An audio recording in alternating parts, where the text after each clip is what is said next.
Well, we had finished doing Extremis, Iron Man Extremis for Marvel, and I think that there was enough promise there. We knew we were doing something experimental and kind of learning as we went, but there was enough promise there that Marvel wanted to see if we could push it a little farther with the next one. One thing we didn't want to do was become complacent. I think after 6 issues of Extremis, we had sort of locked into a process and a thought process, and felt like it was probably too early to have done that. So I really wanted to bring in an outside voice.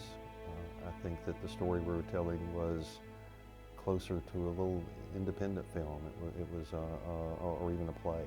Mike started talking to me about it early on in the process when they were working on a test for one of the producers on this Loki project to see kind of what the look was going to be, that kind of stuff.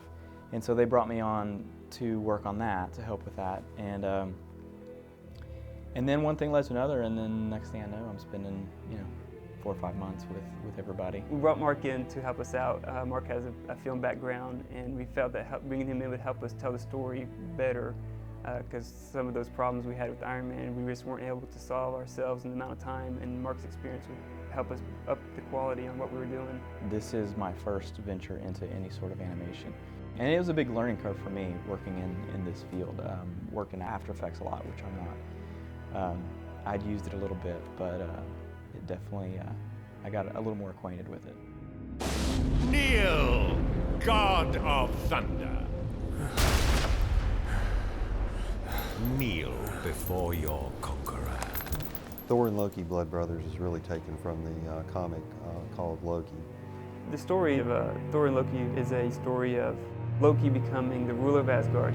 Kneel as all Asgard must before her new and rightful lord.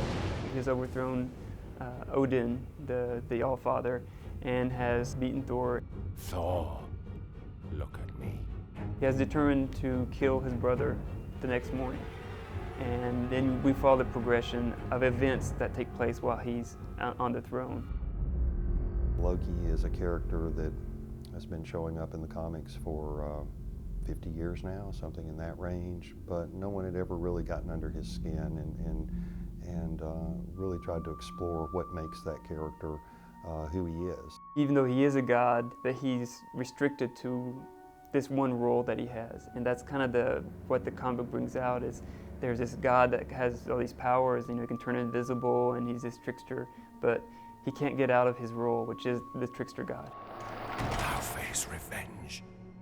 He essentially is trying to convince everyone that he deserves to be in power, that he's been wronged, his whole life, and that's why he is the way he is. And so he grabs the nearest person he can, whether it be a guard or whoever, and says, you're going to come with me, and I'm going to show you why I deserve to be where I'm at. And so it had, even the artwork almost had a very voyeuristic perspective. And so we thought, why not just go a little bit further with that and give it sort of a handheld look when it's appropriate, almost as if there's always someone in the corner, spying or someone watching. But never mind, Loki. I forgive you. Since everything was revolving around Loki and his thought process and how he moved through things, we had to really focus on how we could bring out more emotion out of the individual characters. Eternity comprises many such, and I know more of these than you. I think with this one we really wanted to focus on performance of the characters. They were certainly a bit stiff and Extremis as we learned how to take still art and make it move. Sowing sedition among our enemies, subverting his ranks through subterfuge and subversion. In an effort to try to help just push the animation to the next level for Magnetic, one of the things that I suggested was shooting reference footage for the animators. Order it done, coincident with my... And so we would figure out what the key shots were that were going to be 3D, and then I would hire a couple of actors and try to recreate the exact camera angle, and basically they would act out the shot. We would play the audio so that it would be timed out. Dangle a joint of beef for a starving dog. When that hound, after long hours of begging, finally savages you and takes the meat and your arm besides, must it feel shame or something closer to victory? So we knew what the timing was, what the angle was, and come as close as we could on the composition.